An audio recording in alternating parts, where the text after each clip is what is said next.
if you're a subscriber to my channel, I need to thank you because you are now one of more than 100,000 to have subscribed.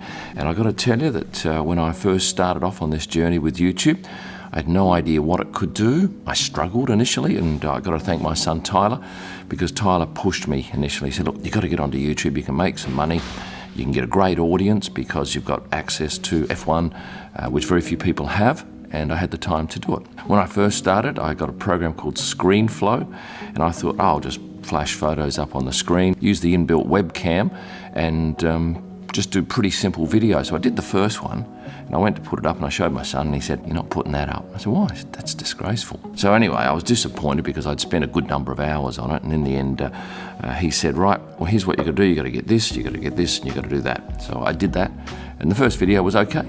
And then, of course, every video thereafter has improved. So initially, I used to use a Canon 5D Mark III.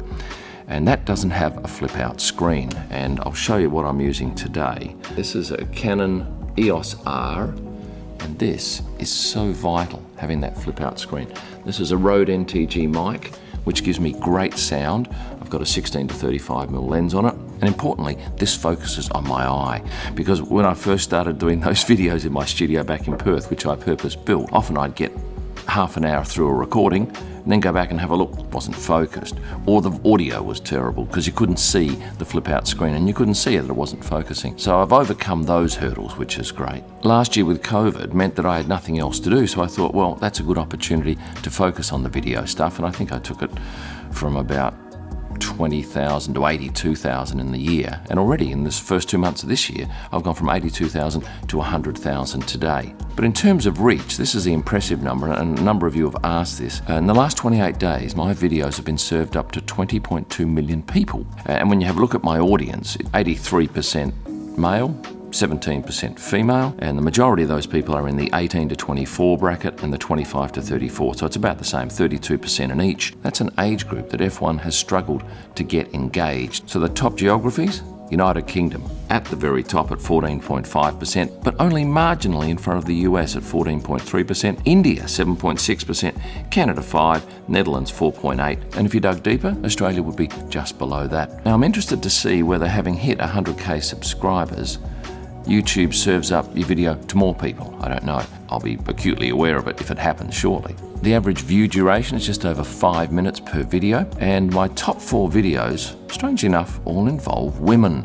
The first one, the most popular, is the 2020 Wives and Girlfriends video, which is just shy of 1 million views, and the year before is pretty much the same figure. The third most viewed video is one I did about Angela Cullen, Lewis's physio, 780,000, and then the fourth one, Britta, Seb's PR manager, with 442,000 views. Some of you have asked who works on these videos. Well, primarily it's me. Everything from taking all the photos to editing, presenting, getting it up online. But I will say that my graphics are done by Nicole Scaviria, who works in my Perth office, and he is brilliant. And my son Tyler has provided me with some very valuable YouTube advice. So in closing, my sincere thanks to you as a subscriber, and if I'm talking to you and you're not a subscriber, here's your chance to remedy that situation right now. And let's take it even higher. So 100,000, I get my little silver play button, plaque, whatever it is, sent to me at some point, and I will show you that. But I'm pretty sure I'll get that sent to Australia. And finally, I don't normally single out subscribers, but I will mention 3.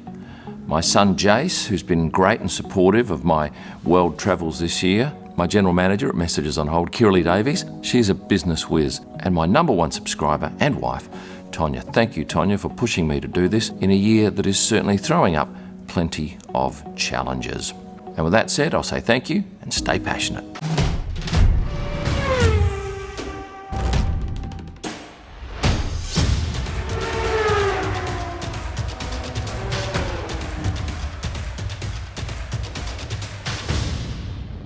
I cut myself shaving here this morning. Is that visible?